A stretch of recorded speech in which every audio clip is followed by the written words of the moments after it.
Dianne, Hi. thank you so much for being with us today. Thank you for having me.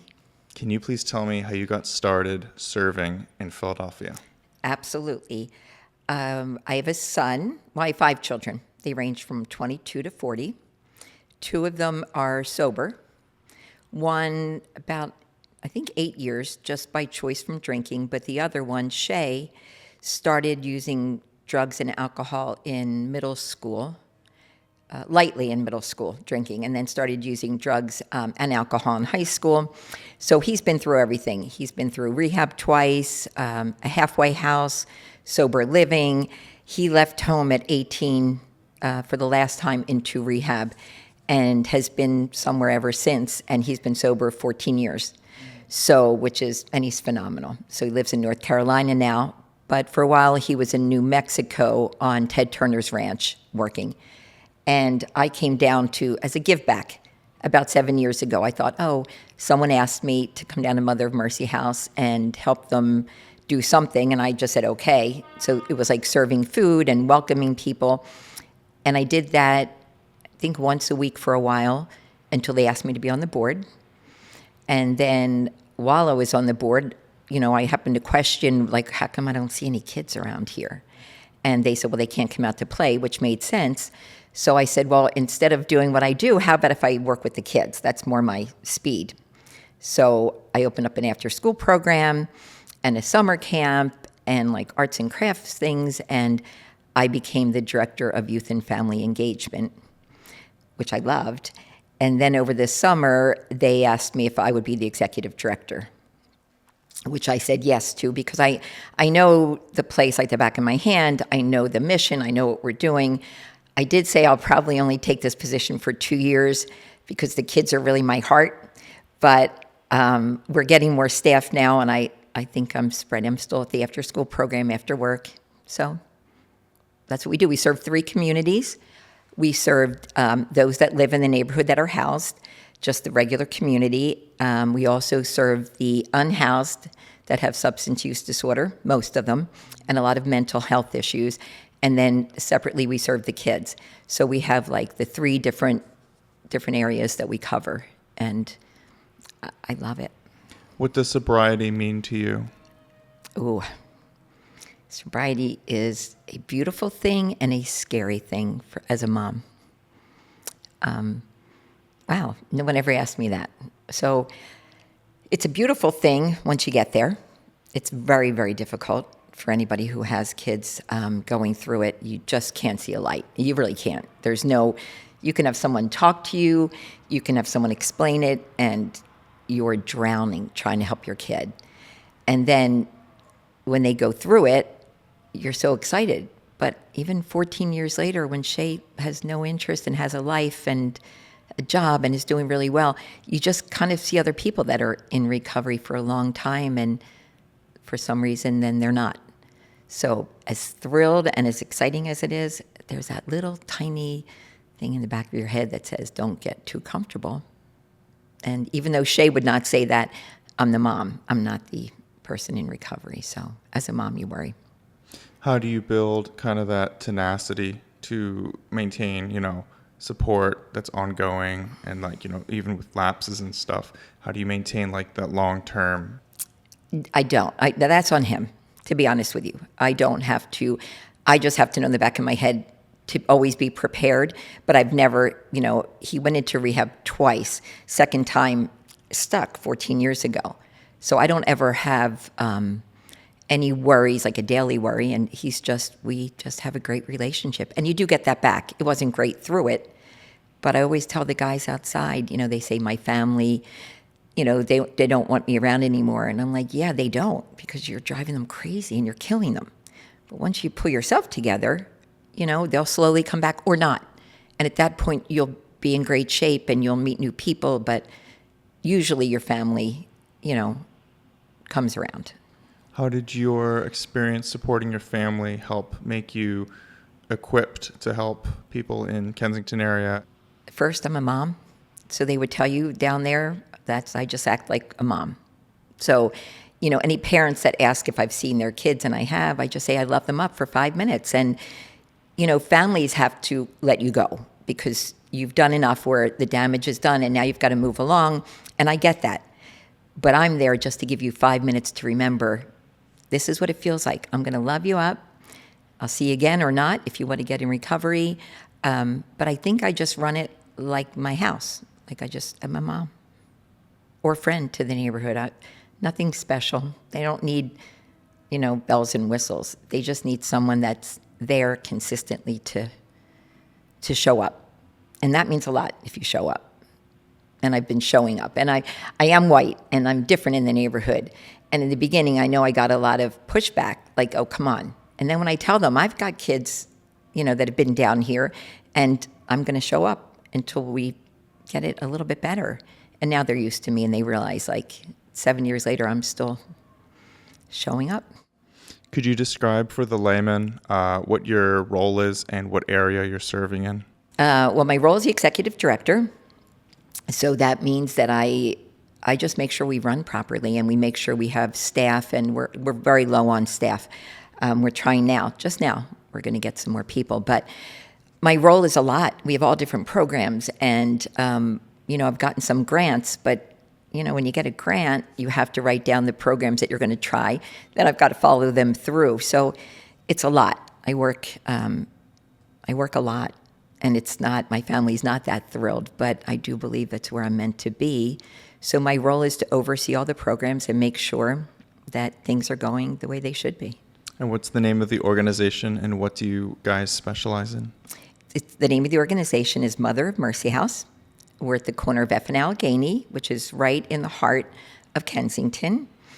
We're actually on a drug corner, and the other side is a drug street. So we're an outreach program. And we have food distribution, so we help the neighbors with food insecurity. We have diaper days. We have a clothing bank for emergency clothing.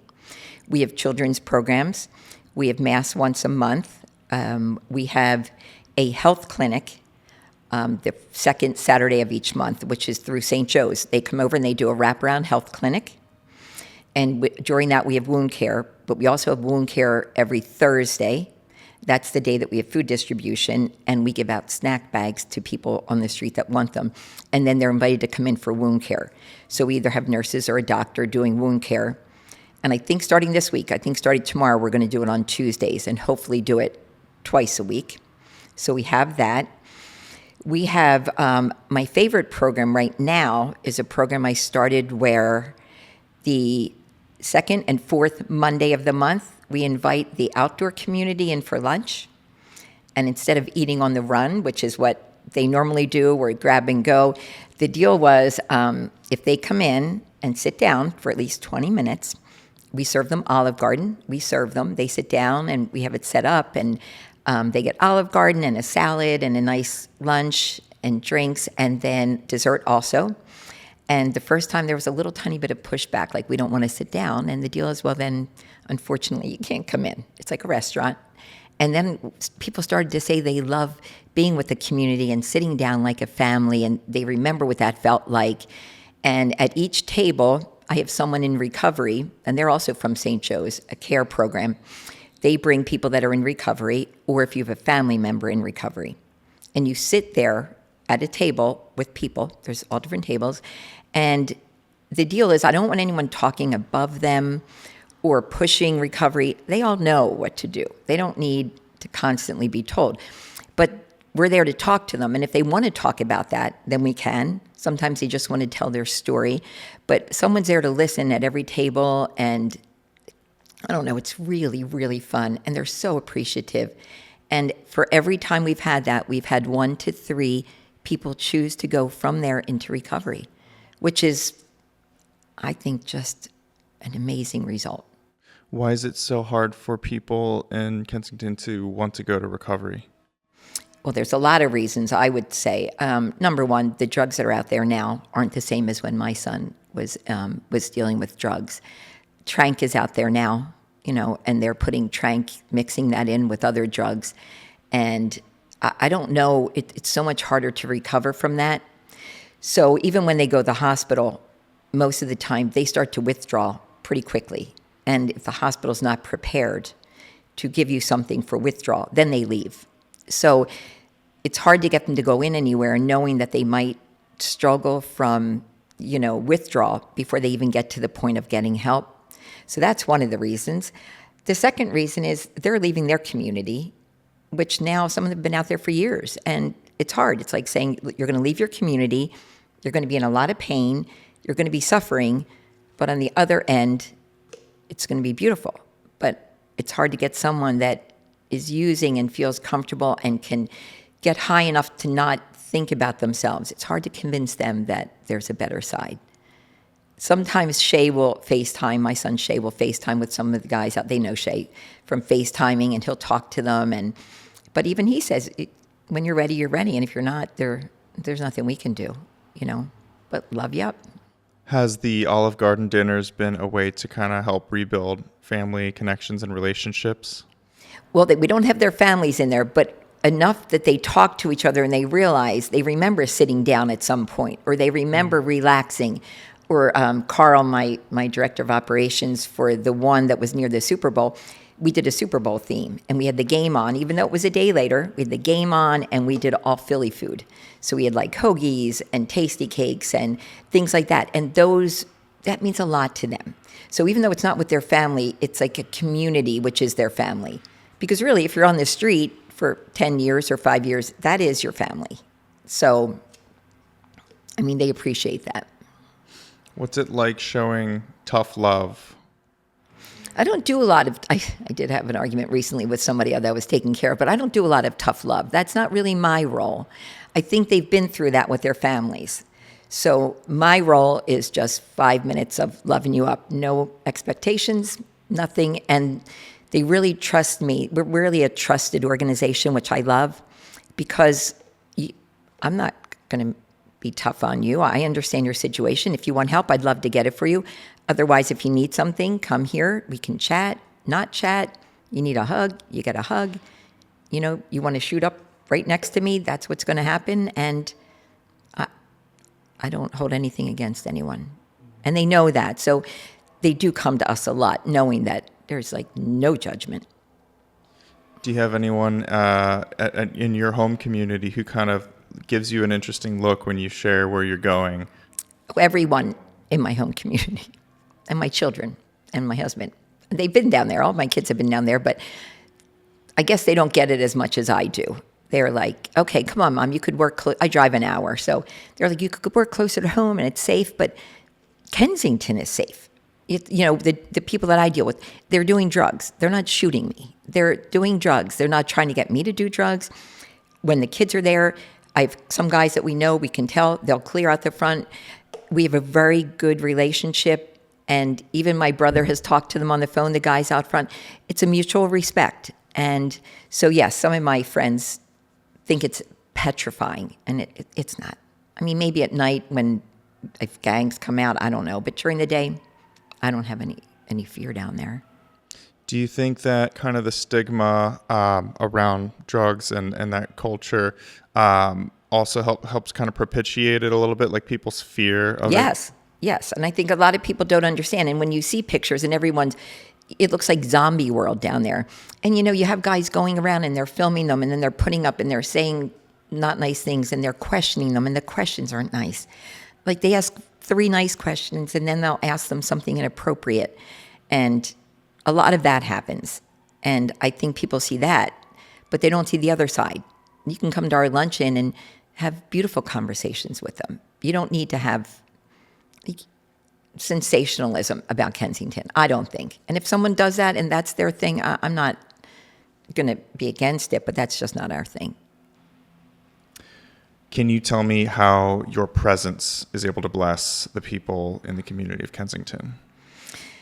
Presence, that's an interesting one. I think with your kids and with the community, being present, and by present I mean really being present, by paying full attention.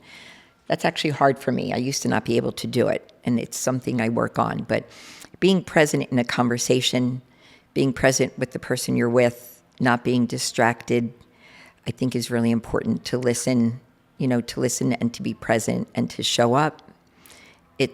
I guess it's the same for everywhere. I don't care where you are, no matter who you're with. If you or engaging with someone, you should be fully present. And because I have ADHD, that's something I work on every day, because I am so distracted, and I think it's hard for a lot of people. But at my age, I've worked on it really hard. And while I'm with someone, I remind myself, relax. You don't have to speak. Just listen.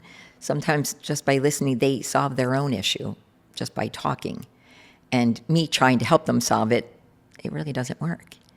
And I'm not sure where I put this, but yesterday I had that with my son, Shay. We were on the phone. He and his girlfriend were showing me something, and I had one of my better ideas. And I said it. And then I caught myself. And I said, you know what? That was just on me. And forget that I said that. And let's go back. And my kids know I do that sometimes. Like, I'll say something and then I'll apologize. Like, that was not my place. And they're like, oh, it doesn't matter, Mom. But it does.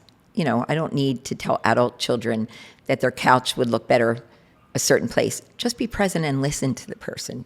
And the same with those outdoors. And even those that are housed, they tell you things and you want to jump in and say, well, why don't you try? And then you realize they tried that. Like, they all know what to do. So you just listen, and they need to speak. And I think that's probably in life, if everyone was just more present with each other and truly paid attention, I think you'd get much more out of people. I went through a summer of pretty intense grieving, like very painful. And I was hanging out with some people, and it was funny because that summer I felt like I was just so down and low, and I would get texts from them at the end of hangouts that summer saying, hey Chris, like, you were really fun to hang out with today, like, consistently. And I was like, what? I didn't say anything because I was so grieving that I just wasn't talking much. I was just kind of sitting and listening, had that mellow. And a wise counselor told me, he said, your presence is enough. That's exactly what I mean. See, it just, for anybody, just being there. And sometimes my kids ramble about business. They call me a lot, and they'll go on and on and on and on. And I find it fascinating. And I realize they just called to use me as a sounding board, and I'm just present. And then they're like, thanks, Mom. And I'm like, you did that yourself, but I'm present to listen to you. And like my dad, whenever we called my dad at work at any time, my dad would answer the phone. And I make sure when I started my job, I said, the one thing I do is, if I have 5 kids, and if they call, unless I'm in a meeting, I answer, because they're my number one. And I want to be present in their lives and never have them think, my mom was too busy in another life that she didn't. So how do you think this kind of presence we're talking about makes people feel? I feel that the people, especially the people in the community, it's a safety net. Maybe it's just they know I'm a friend. I don't really care what they're going through. I don't have any judgment at all. I don't. So just being present and showing up and truly looking at them and paying attention to them, I think means a tremendous amount. Because I think Kensington, the area, people sometimes overlook it or think about it a different way. They drive by, some of the kids say things, and I just think, just be present, be kind, be present, and listen. And I think the community really enjoys it, and I think there's a lot of trust around that.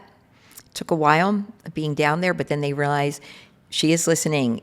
They always say, if there's something you need that I don't know about or I don't have, I'm here. Just come, tell me. I'll listen. I'll try to help you if I can, in whatever way I can. And I think it means a lot to a community that sometimes is overlooked or looked even down upon, because they are, unfortunately. So we're talking about how much listening you're doing. Let's say you're interacting with someone in your life that, might not be sharing everything that's going on. Where does your intuition kick in? I was just going to say, then you use your intuition in that case. My intuition kicks in a lot. And not that it's always right, by the way. But I guess being this old and having kids and being through everything, when I was younger, my intuition wasn't that great. But as you go through different stages of life, it gets better and better. It's like life's one big lesson of intuition, I think. And there are things, and a lot of people tell stories, and your intuition tells you, like, this doesn't make any sense. And I don't say that to them. I just try to rework the questioning or rework the story or ignore the fact that I know that is not truth. And your intuition tells you after. And once you deal with certain communities, you kind of know what you're looking for. And the kids are like my kids, and they know it. The kids at after school and camp would absolutely 100% tell you that I'm like a parent to them. And I'm pretty good with intuition with kids because I've had them. And you kind of can't bullshit a bullshitter. I mean, I'm sorry, I don't know how else to word that. But so when the kids are doing that, my intuition says, yeah, no, my kids tried that already. And, so intuition is pretty cool. It's like a reaction versus anticipation. Yes. So as you're coaching your family and you're coaching the folks in your community, how do you kind of lead by example? I do that. I try to do that. Now, I'm not perfect at it, but I will say I wake up every day, which sounds really corny for anybody watching, but I think it's really important to lead by example. So with my kids, I lead by example by the way I treat them, by the way I act around the house, by my expectations. I don't expect anything from them that I wouldn't give to them. So my expectations, I guess, are what I give out, I would like back. And what I get from someone, I give back. I don't know. I think that comes naturally. I really do. So I wouldn't be able to answer that. I don't know how else to do it but lead by example. Because number one, with 5 kids, everyone's always watching me. And they're going to act the way that I act, or they're going to react the way I react. And it's funny. I learned that I used to watch other parents, and I would see, this is crazy, and this is the truth. I would watch other parents, and I would see things I liked and didn't like. And I would just copy the behaviors that I liked. And I thought, well, I'm going to take that lead from them and them. I'm not going to do that. And then that's just how I am in the city. I'm just the same with my kids. So if something needs to be done, I'm going to do it. And the kids see that, well, if she's doing it, we should do it. Or if I talk a certain way, a lot of the kids are really, really hard on the outdoor neighbors. And they call them crackheads and things like that. And then I always say, well, do you want to see my favorite crackhead? And they're like, yeah, like it's going to be a joke. And I pull up Shay. And I'm like, this is my favorite crackhead. And he's gorgeous. And he's perfectly together. And they're like, well, who's that? And I'm like, that's my son, Shay. But that gives you a perspective. Like, I want to lead by example by saying, I try to teach them, you can't call them a crackhead. You don't hear me saying that. You don't hear me talking about you. We don't talk about each other in camp. Kids come as they are. They're told that the first day of camp. I don't care who you like, who you don't like, how you dress, what you want to be called. And the person that's picking on that person will be the one leaving, because I just lead by a really nice example. I'm not fancy. I don't do anything extreme, but I try to be really kind and thoughtful, and I'm pretty direct, and I just lead the best I can. But that's every day, no matter where I am. Sounds like a big way that you serve is including people together. Yes. Inclusivity. Inclusivity is, gosh, if everyone could use inclusivity, imagine, like, the whole world, I think, would be better. And I know that sounds crazy, but I always think that. Like, we're here for such a short run, and then we're not going to include someone, or we're going to exclude someone for the silliest reasons. And really, we're all going to, in 100 years, there's all new people. And for the short time that we're here, I just don't get it. I really don't. It doesn't involve me, what you're doing. I don't care what you're doing. I mean, if you're not killing someone or doing something illegal and getting me involved, I don't think there should be any judgment. My parents, I was raised like that. My parents, I never saw them be prejudiced. We would never have been allowed. So to me, I had no idea how many people, were prejudiced, didn't like certain groups, didn't hold it against a group because you like someone or don't, or dressed. And I try and tell the kids that where I work, like, everyone's included. We're gonna bring everyone in, and everyone belongs here. And I don't care what they did or who you like. If they didn't do anything illegal that we have to worry about, they're okay. And they have a lot to share. And if you talk to them, they might teach you something you don't know about. Like, they're smart also. So include every color, every race, every sexuality. What's the difference?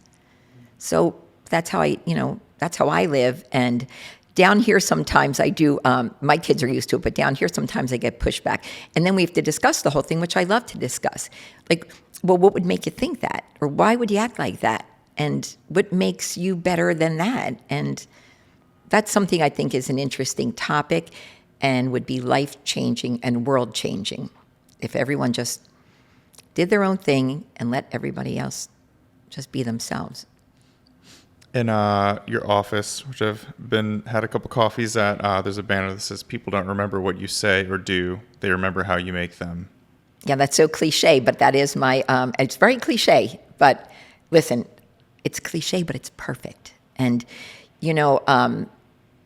gosh, I look at the kids. My kids feel very loved. I mean, I have no doubt that they do, and my friends do. And I think that the people in Kensington would say that they felt very loved. And my daughter would mention that to me when she was really little. It's funny, she would say that, you always make people feel good. And I said, I'm just myself. Nah, my daughter's name is Nah. And I just think that's how life should be. I mean, when I'm gone, nobody's going to know what I did or what I did on a daily basis or how hard I worked or how far I drove or what I was trying to do.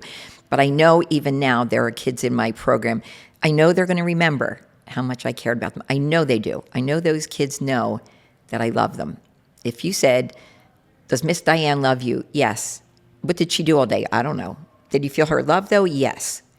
And I think that's good enough for me, just so they can go through life knowing that an extra person loved them. And it's a cool thing. And I really do. I don't have any idea why. But those kids that come to their mind when they're there. And I think if you make people feel a certain way, it's much more important than what you did. But it is said so often, and I hate to use that. I wish I had my own. I'm going to come up with my own quote that's kind of like that, but not used. But it's the truth. Like when I leave here, I don't. You may not know what I said, but I want you to say, like, she was nice. She was kind. And you'll forget what the interview was about in a couple of years, but you might remember sitting here with me and we got along, and that's what's important to me. Can you tell me a little bit about directing the operation and the volunteers and helping people who might be a little nervous about this at first, helping them feel acclimated? That's a rough one. Yes. We have a very small staff, and we do a whole lot of programs and a whole lot of stuff. I like to have the day filled. We have a big building, so I want programs running all the time. That's probably my personality and needing to do a lot. But then we bring on a lot, and our staff isn't big enough, so we're always scrambling, But I think that's really fun. Once you're in our building, people just picture like you see on TV or you look on YouTube. That's what you picture. Like, I don't want to go down there. Oh my gosh, my husband used to say, "You're going to come home in a body bag." I'm like, a body bag? This is like a neighborhood. Why would I come home in a body bag? But the news makes it look like it's terrible. And the truth is, these are people in a neighborhood that ended up there for whatever reason and did not expect it to be overcome with those that have substance use disorder. So I try to explain to them, we have a gated lot. In this building is safe. Why in God's name would I drive down there an hour and put myself in harm's way? Like, I'm afraid of my own shadow. It's not like that. Some people can't do it, and I get that. I say, you know what? Do something else. Some people like to, have Amazon deliveries to my house, or Carl, the director of operations, they deliver them to us and then we bring them in. That's what they can do, and that's perfect. Everyone does something. A lot of people can't come down or work there. And then we have others that once they're down there, like we have some girls coming next week during the Easter break, and they're girls from a high school, but their mom comes down and they've been down. And they see it, and they're like, oh. So once you come in and you see our building and we're having fun and there's music on or coffee and we're just, you realize like, oh, this is just a community that needs help. It's not scary. It's a shame. I don't know what happened in Kensington. I don't know why. I always say, we can clean up the ocean. And, we're putting all this money into space and the ocean. And the people that live there that have homes, it doesn't seem... they're unseen or they're overlooked or people drive by, and I don't understand it completely. And, those that are outside, they need help. They're sick. They're not out there having fun. There's no fun out there. It's not like you go to a party and you take a drug or you have a drink and you feel good. That is not what it is. These are sick people. And if you look down and everyone on the ground had cancer, we'd be trying to help them. People would be helping them. And you look around and they're just an annoyance to people. And that makes me sad, because they are annoying, by the way. I mean, don't get me wrong. Some days they're really annoying. But they have a disease. That's what I believe. And some people will say, it's by choice. I don't believe that. I see my family and I see my son and how quickly it took hold on him. So I look out there and I think, wow, these people are sick and no one's coming. Now they're trying now, and the mayors, everybody's doing the best they can, but it's a very huge problem, and I think we need like a lot of help, and I don't think anybody can fix it on their own. But if we can clean up the ocean and we can do things like that, I think that there's got to be a solution to help all of them. Because like I said, if they had diabetes or cancer or anything else, they would be looked at and they would be taken care of. And they wouldn't be looked down upon. These are people that, most of them have gotten onto drugs from an injury. We have college athletes, high school athletes. When I was younger and you had a baby or you had surgery, they just gave you a bottle of Percocet. And, and I always had a bottle of Percocet in my drawer. I didn't use it because I didn't need it. I didn't really like it, but that's what they gave you. A lot of these people down here were given the same thing, really needed it for pain, got used to it, and now they can't get off of it. And the same people that prescribed it, not all of them, I don't want to generalize, but the hospitals are now annoyed when they come to the ER, when really it kind of started off in the medical field. And now that same field, and I've spoken at hospitals about that, when they go into the ER, like they're sick people. And they started with the medicine that a doctor gave them. Not all of them, but a lot of them. And then once they got addicted, now nobody wants to deal with them. And it's not fair. So, but that's what you see a lot of injuries and a lot of things like that, and they just never got over it. And then when you can't get the script again, you have to go find it. And here they are. They found it. And they're not bad people. I'm telling you, if you came to one of our lunches, you'd be shocked at how appreciative and kind, and their stories, some of them are absolutely heartbreaking. Like so heartbreaking, it kind of makes you sick, because the stories are, some of them are abused, some of the women are trafficked, and then they finally get out and they have nowhere to go. And they're not just stories of people like, hey, I was partying and now I think this is cool. Kensington is not like that. It's people from all over. And actually, Kensington's more of a Latino community. And the people that come for the lunches, we get about 90 people that come to the lunches.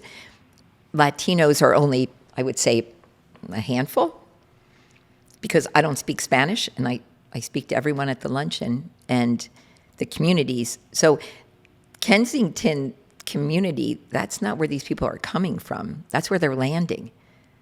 So I look at them and I think, I can see how you'd be furious if you live there, but then it's also heartbreaking.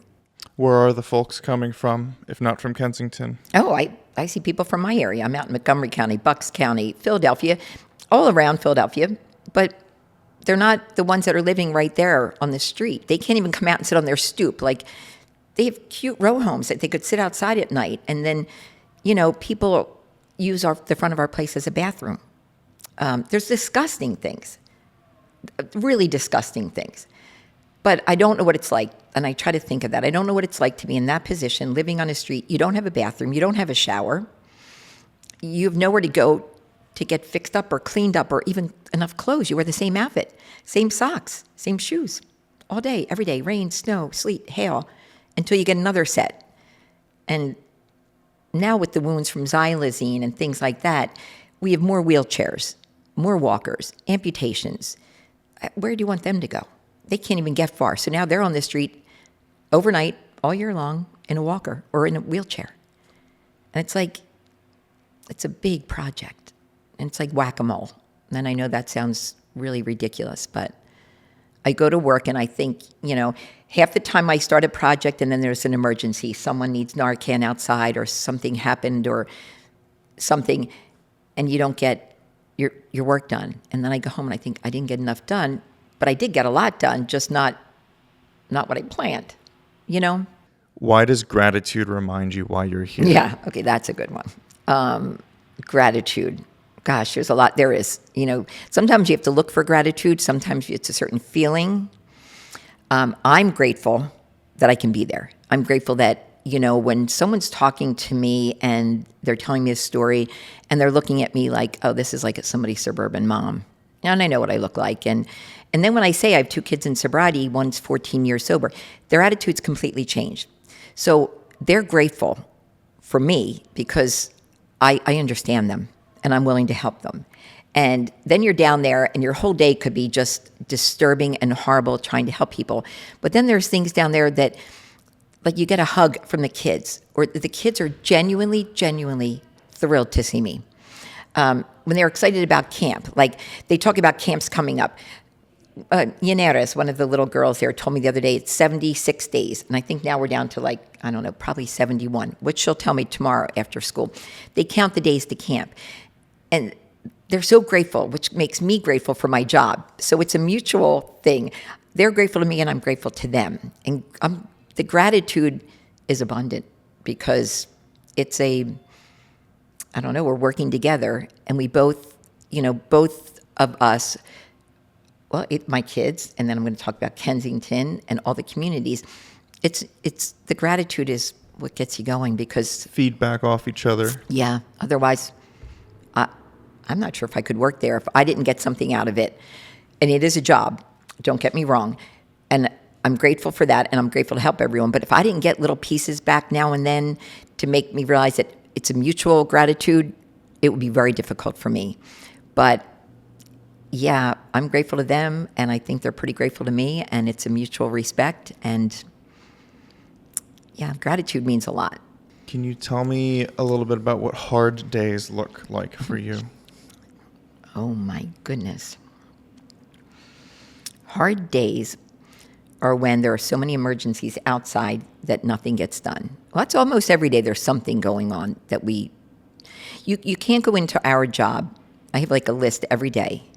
And people will say, you didn't get back to me, or, I texted you 3 days ago. And I think if only they could have a camera to see what I do. Yes, I do feel bad about that. But, you get a call and a delivery comes in out of nowhere. And everybody's got to chip in because it's a big delivery. Then while you're out there, someone's saying someone's down, they need Narcan. So then you run over to Narcan someone and you realize they're really sick. Then you're going to wait for the ambulance or not. And then you have to sit outside and talk to them. Now it's later, getting to be the afternoon and you're trying to do work. And then somebody knocks on the door and has another emergency. And it's constantly, all of us are constantly being pulled in different directions. And that makes it a little hard. And I think the saddest is, I don't know, Narcanning people's pretty sad. I had a girl, I don't usually break down. I'm pretty good. I'm pretty strong. But I had a girl the other day, camp, after school was starting. And when I went outside, I saw a girl that was down. And I knew she needed to be Narcan, so I Narcaned her. And she wasn't getting up. And then I Narcaned her a second time. I waited, Narcaned her a second time on the other nostril. I couldn't get her up, and then I was like really pounding on her chest, and man, she just couldn't do it. And I was like, oh my gosh. So 3 Narcans is ridiculous. But if someone's dead, if someone's out, like cold, I want to wake them up. I don't care, So I waited a while, gave her the ambulance took a very, very long time. Gave her the 3rd one, was pounding on her chest, couldn't.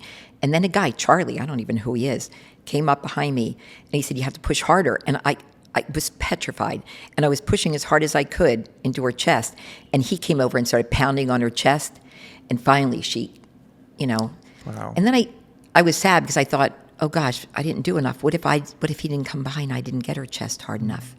And what if, and then the ambulance comes and they say, okay, what did you guys do? And I said, I had Narcan her 3 times. And they're like, well, we don't really appreciate that. You really shouldn't do 3 times. And I'm like, first off, I was trained in Narcan. I kind of know what to do and not to do, but she's dead and you're not coming. And I just need to wake her up. And I couldn't wait. If I had waited, she would have been laying there for another 15 minutes with nothing. So you're always trying to do the right thing, and it's a little scary.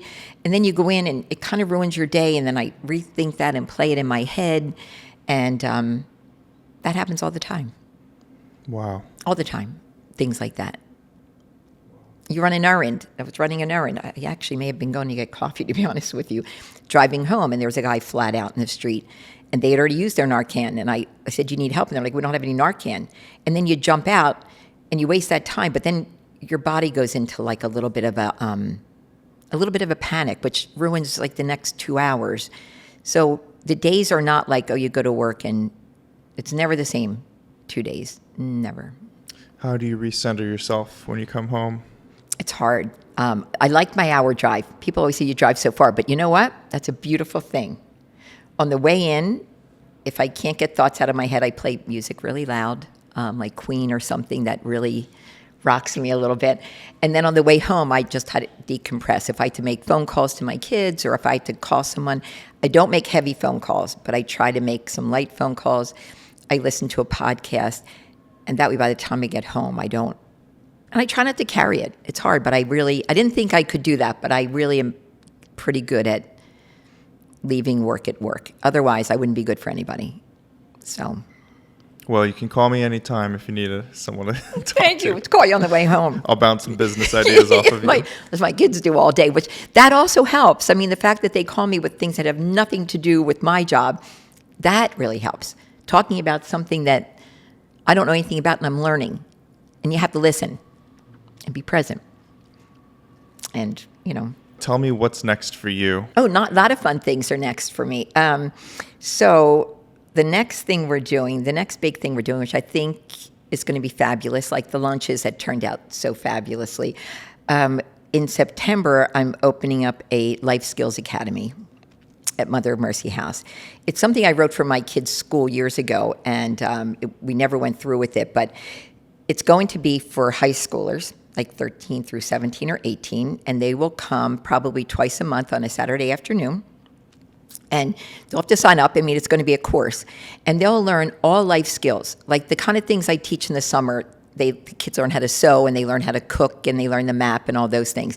But the older kids should know things like banking and credit cards, and they should also know how to cook. They all should know how to cook, and they should know how to sew, and they should know about the car. Like, that sounds silly, but I want a car brought into our parking lot, and I want a mechanic to show them how to change a tire. Like, things that not everyone knows. They should know every single life skill, and I think that'll give them an edge up.